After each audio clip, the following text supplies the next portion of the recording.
तो आइए दोस्तों, आपका स्वागत है। आज हम बात करने वाले हैं क्लास 10 के साइंस के टॉपिक प्रकाश के अपवर्तन पे। इससे पहले वाले वीडियो में हमने बात किया था प्रकाश के परावर्तन पे। अगर आपने इससे पहले वाला वीडियो नहीं देखा है तो चैनल पे जाके आप इससे पहले वाला वीडियो को देख सकते हैं। तो आज हम बात करेंगे प्रकाश के अपवर्तन पे, ठीक है। तो इस वीडियो को स्टार्ट करने से पहले हम आपको बता देना चाहते हैं कि अगर आप चैनल पर नए हैं और क्लास 10 की तैयारी एकदम बेहतरीन तरीके से करना चाहते हैं तो चैनल को सब्सक्राइब कर लीजिए, क्योंकि यहाँ पे क्लास 10 की तैयारी एकदम बेहतरीन तरीके से कराई जाती है। तो चलिए हम समझते हैं कि आखिर ये प्रकाश का अपवर्तन होता क्या है। सबसे पहले इसको हम परिभाषा के द्वारा समझेंगे, उसके बाद हम इसको डायग्राम के माध्यम से भी आप लोग को एकदम अच्छे से बताएंगे, ठीक है। तो सबसे पहले देखिए परिभाषा के द्वारा कि आखिर ये प्रकाश का अपवर्तन होता क्या है। देखिए बोल रहा है परिभाषा में, जब प्रकाश एक पारदर्शी माध्यम से दूसरे पारदर्शी माध्यम में प्रवेश करता है तो दूसरे माध्यम में जाने पर इसका वेग तथा दिशा बदल जाती है।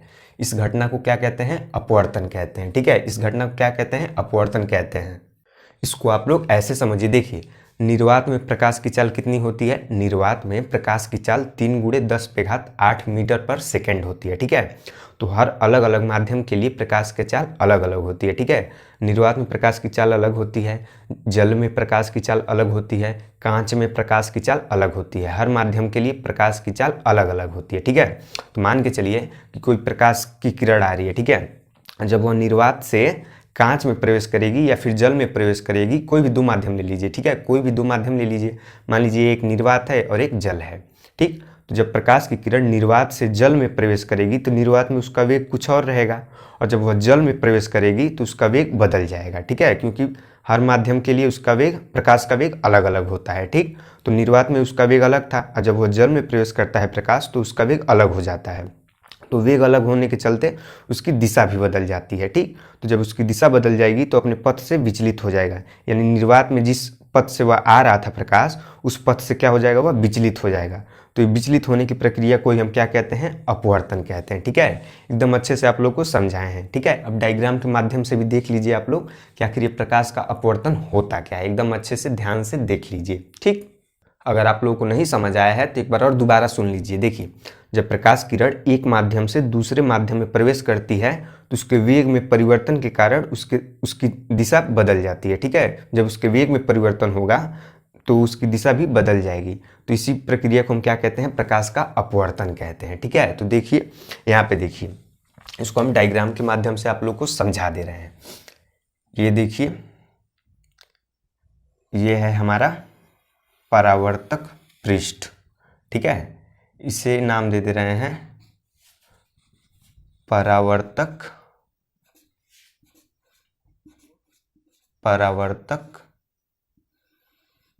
पृष्ठ। क्या हो गया? ये परावर्तक पृष्ठ, ठीक है। ये हो गया हमारा परावर्तक पृष्ठ। और ये है, देखिए ये हो गया माध्यम 1। दो माध्यम लेते हैं ना, तो ये हो जाएगा माध्यम 1 और ये हो जाएगा हमारा माध्यम 2, ठीक है। ये माध्यम 1 हो गया और ये हो गया माध्यम 2, ठीक। जब प्रकाश किरण माध्यम 1 में ऐसे आती है, देखिए ये प्रकाश किरण अभी किस में है? माध्यम 1 में है, तो अपने पथ से विचलित नहीं हो रही है। जैसे आ रही है प्रकाश की किरण एकदम वह सीधे चली आ रही है, अभी वह माध्यम 1 में है। और जब वह माध्यम 1 से माध्यम 2 में प्रवेश करेगी तो इसके वेग में परिवर्तन होगा, प्रकाश के वेग में परिवर्तन होगा। तो वेग में परिवर्तन के कारण उसकी दिशा भी बदल जाएगी, ठीक है। उसकी दिशा भी क्या हो जाएगी? बदल जाएगी। देखिए ये तो हो गया, पहले माध्यम 1 में थी प्रकाश की किरण, ठीक। किस में थी? माध्यम 1 में। माध्यम 1 में हो गया। अब क्या करते हैं?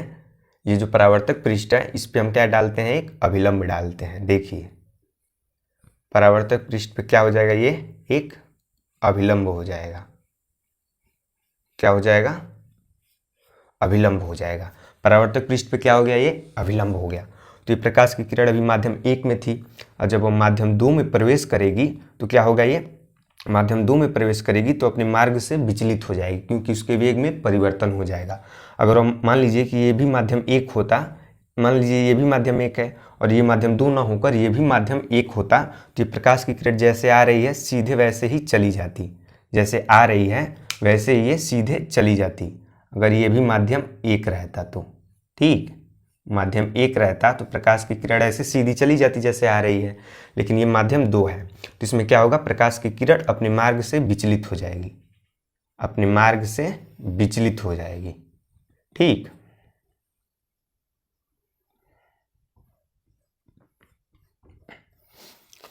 तो ये प्रकाश की किरण जो माध्यम 1 से आ रही है, जब ये माध्यम 2 हो जाएगा तो अपने मार्ग से क्या हो जाएगी, विचलित हो जाएगी, अपने मार्ग से विचलित हो जाएगी।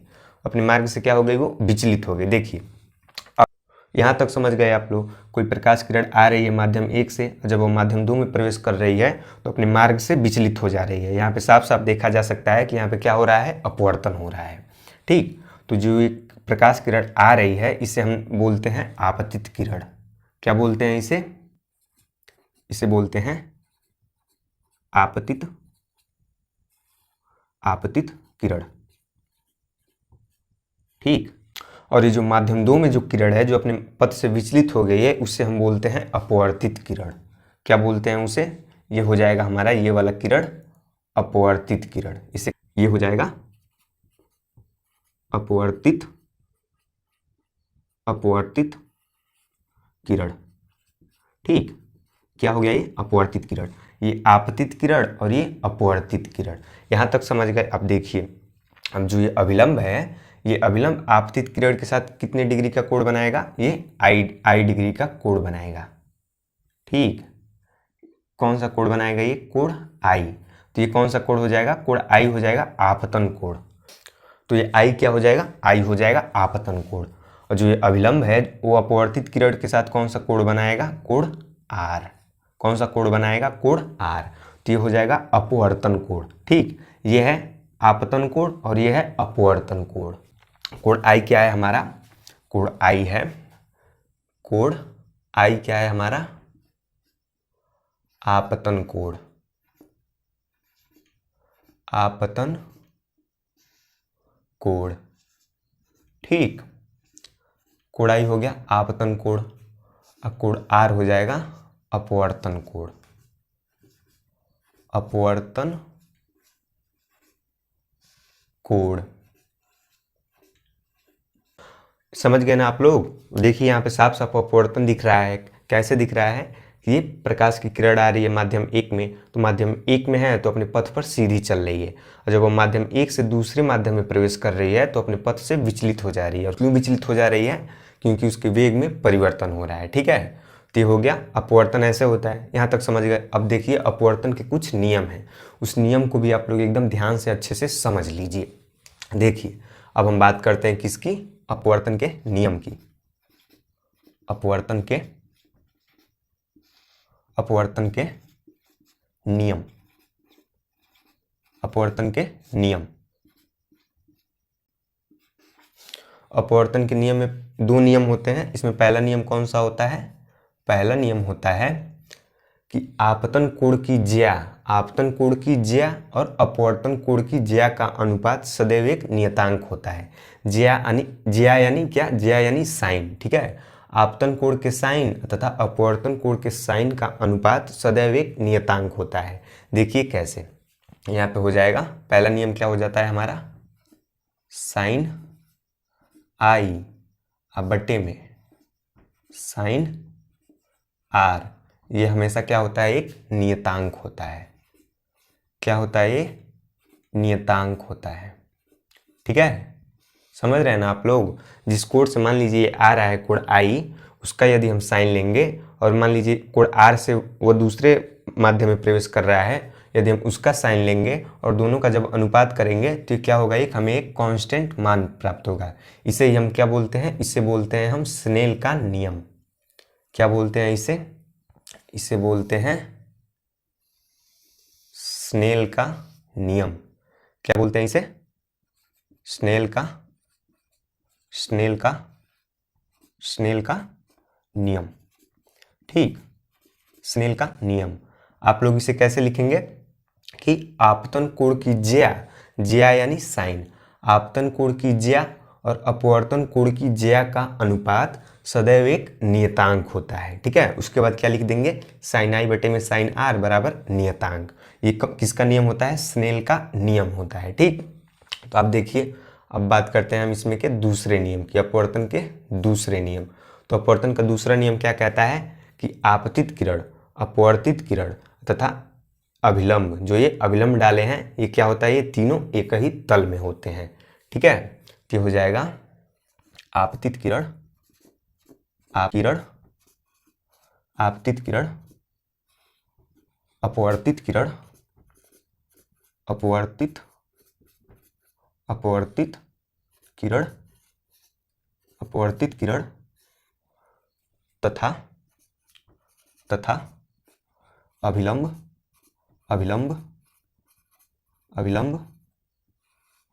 तीनों क्या होते हैं, तीनों एक ही तल में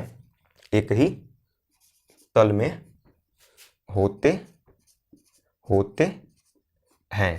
ठीक है, तो ये हो गया हमारा अपवर्तन के दो नियम। पहला क्या नियम हो गया, साइन आई बटे में साइन आई बराबर क्या होता है, एक नियतांक होता है। इसे आप लोग कैसे लिख लीजिएगा कि आपतन कोण की ज्या और अपवर्तन कोण की ज्या का अनुपात सदैव एक नियतांक होता है। इसे क्या बोलते हैं हम, स्नेल का नियम।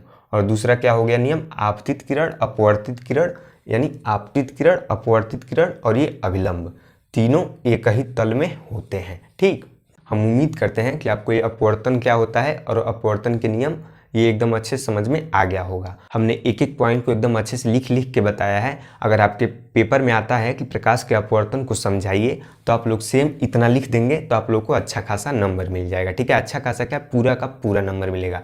आप लोग ऐसे सेम पेपर में उतार देते हैं। तो ठीक है, आपसे पूछेगा अगर पेपर में, एक बार और ध्यान से सुनिए कि अगर आपसे पेपर में पूछता है कि प्रकाश के अपवर्तन को समझाइए, तो आप लोग क्या करेंगे, परिभाषा लिख देंगे, उसका डायग्राम बना देंगे और अपवर्तन के नियम को लिख देंगे। ठीक है, क्या करेंगे आप लोग, अपवर्तन के नियम को भी आप लोग लिख देंगे। ठीक, तो ये हो गया पूरा प्रकाश के अपवर्तन के बारे में।